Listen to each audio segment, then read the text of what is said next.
Hello, and welcome again to another Short Shot from the Sure Shot. I'm Woody Baird, owner of the Sure Shot, Lake Martin Sportsman's headquarters, and we're here today with James Altier. He's one of our Alabama Conservation Department enforcement officers for our local area here. And what we're going to discuss today is we're just going to talk about the new baiting bill that passed and the privileges that are going to be afforded to hunters this season to allow the use of bait for deer and hogs. And James, I'm understanding that, hey, I appreciate you being here today. Yes, sir. Thank you. Anytime. My understanding is this is for deer and hogs only? Well, I have to specify on that one. White-tailed deer. White-tailed deer. Yeah, no elk, no fallow deer, and that kind None of the exotics on any of the None of farms? the exotics, Okay. just the white-tailed deer and the hogs, Well, feral swine. I tell you what, those people hunting behind those fences, they're shooting cows anyway, as far as I'm concerned. But anyway, I hear you. so white-tailed deer and hogs. is the only White-tailed thing deer and hogs we is can what bait. the license allows you to bait and hunt over the bait.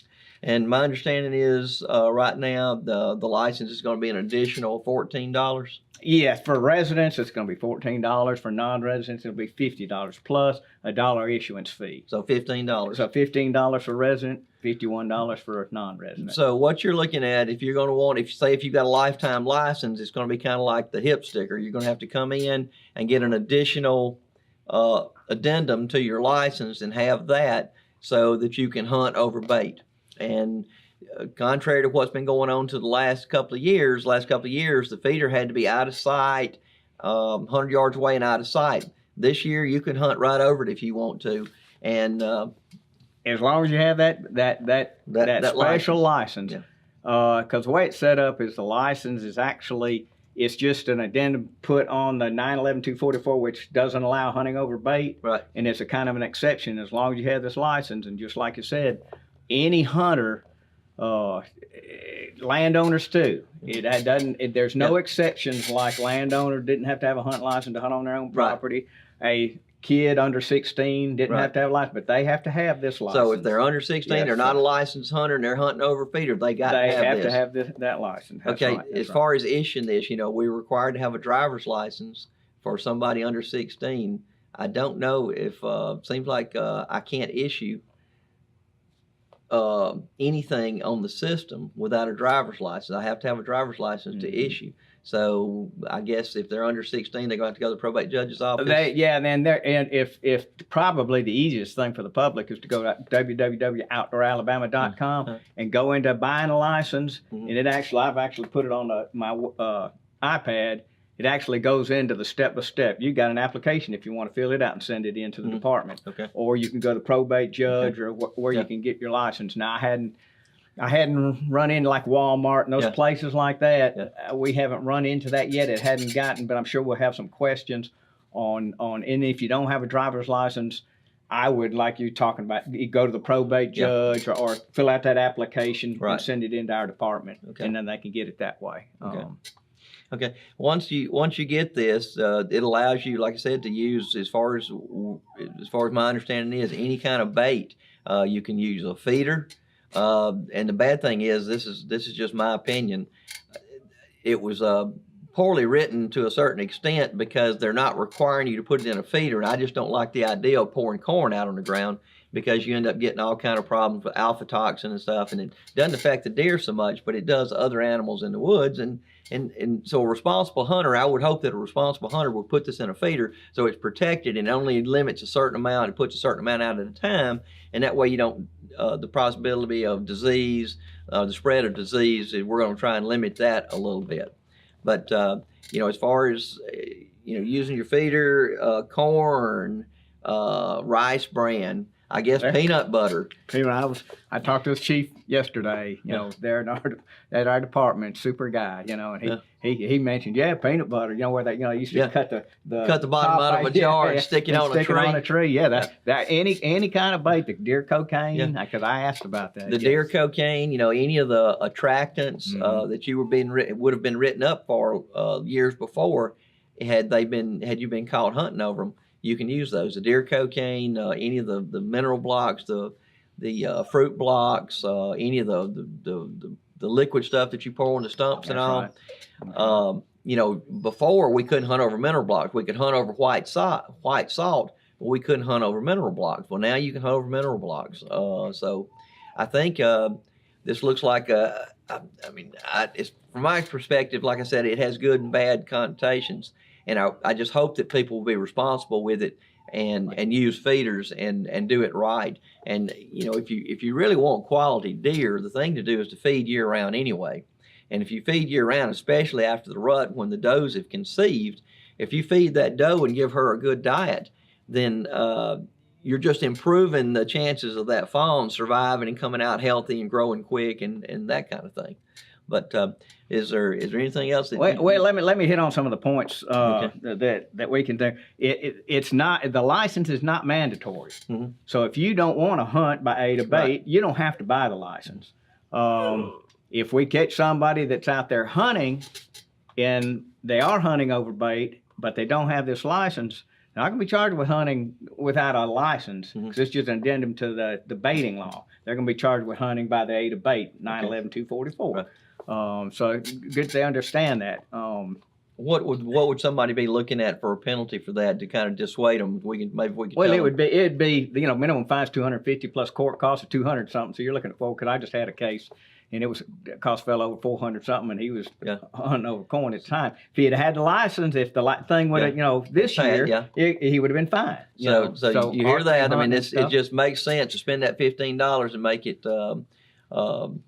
Make yourself legal so that you don't get into that situation. And like Woody said, the area rule is still in effect. If you don't have the license, you still have a feeder out. If it's 100 yards away out of sight and that kind of thing, you're going to be fine.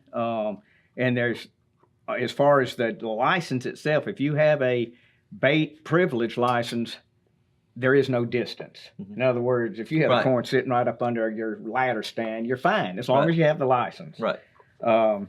We've had some questions. The chief in Montgomery office has had some questions. Never turkey.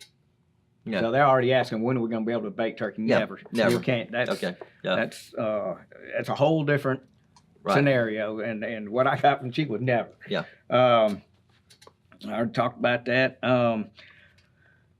We have chronic wasting disease. And just like you talked about the disease problem and that putting it in a feeder and maybe even moving it around, depending upon, that's a safe thing to do. Not putting out a whole lot to where it gets rained on and gets moldy and that kind of thing. That's a good thing that I hope people, it's not by law, but I hope people have enough, sense about what they're doing to do that. Responsible hunters. If we do have a disease problem, if we have a hit, in this state, we do not have CWD. It hasn't been hit positive yet. Tennessee, Mississippi and stuff. And I talked to the chief about this. What they're developing right now, it's not in stone yet, but they're developing the protocol. So say you got your baiting license, you're hunting over bait and stuff, and you kill a deer. And then you see it's poor. Something's not right. So you call me or we get a hold of the biologist in the area stuff and we get the gland and stuff and we check and it hits positive for CWD. What they'll do in that area, they'll use concentric circles. And they'll shut it down. Now, in this change to the 911-244 law, the Department of Conservation, on a press release, can automatically, they could go statewide if they wanted to, but they'll cut out a certain area and there'll be no feeding. Yeah. They'll just to try and control the deer. And they'll also probably come to you and your hunting buddies and some of us and say we need to kill as many deer as we can in that area to get them tested. Yeah. Because that's what it is. We're trying to contain if we do have a hit. Yeah. So that's something, that the people need to know. And they're, like I say, they're still working on it, but that's what'll happen. Yeah. Probably not, if it's in Baldwin County, they're not going to shut it down up here, the license stuff, the baiting. But if it's, if just close, well, like we had the one right on the Mississippi line. Probably pretty inevitable it's going to get here eventually. I mean, I don't. Yeah, we're fighting it tooth and nail. Trust me. Also, a point kind of you hit on. We've already hit on. Just kind of reiterate, landowners. That used to be exempt from license and stuff like that. If you're going to hunt over bait, you need to get this license. I mean, age, there's no, if you're 65, when you turn 65, you get that special privilege. If you had your driver's license, you just showed it to me and you're fine, or you can get that lifetime. It doesn't matter. If you're going to hunt over by the A to bait, you have to have this special license. Yeah. Okay. a lot of folks, the landowners say, well, we didn't have to buy a license before.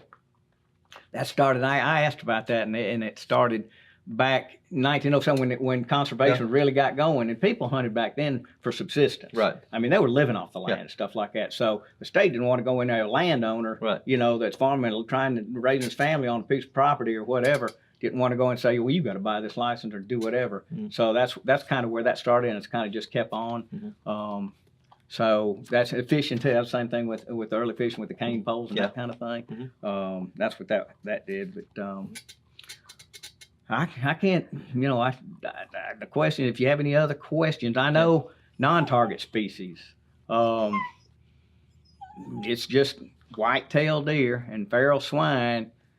Our officers are professional, and they're going to use good discretion on certain things, like a coyote or something like that. I mean, they're actually a protected species, but there's no closed season. Feral swine, if I went out there and there's somebody got a feeder and they're standing up there with a rifle and they're hunting hogs, that's perfectly legal. As long as they have that license. Well, and what I would tell any of our viewers, if you have questions, go online at AlabamaOutdoors.com, and I'm sure if you wade through that, you'll find the answers, or give them a call. If you're still like me, I like to call them up on the phone. I like to talk to a real person. Call them up and get your questions answered, and we'll be here and we'll try to answer any of your questions that we can. And, we're licensed vendors, so we'll be issuing that license. We have feeders available right now. I have corn coming. So we're getting ready for this new law to take effect. And I figure it's going to kick off probably in June or July. We'll start seeing the effect of it, start it moving. But if there's anything else you need to tell them, James, or no, I appreciate Woody being. He's a hunter ed instructor with our hunter ed department and division stuff, and he helps. And so we're going to do a class September the 7th down at the Marine Police office on Wind Creek. And I'm sure we'll bring it up. People have questions then. We can bring that up. And I would encourage any of the young hunters out there that are over, I think, age 11. You have to be over 11 to attend or something. Like that. Yeah. And attend a hunter education course. You can take it online, but you don't get near the quality content you do when you do the resident course. When you come into the class, it's a super class. It's extremely well run. And I would advise you to come do that. You get a lot of hands-on experience. If you want to start hunting, or you need to get that for your hunting license, then I would suggest you do that. But I guess that's about all for right now. We'll see where the baiting law goes from here. We'll see if we have any changes after we get into this thing and see how well it works. That's right. And James, I appreciate you coming. Yes, sir. Anytime. And well, I guess we'll sign off now. And again, this is Woody Baird coming from the Sure Shot Lake Martin Sportsman Headquarters with another short shot. I hope you enjoyed it. Thanks.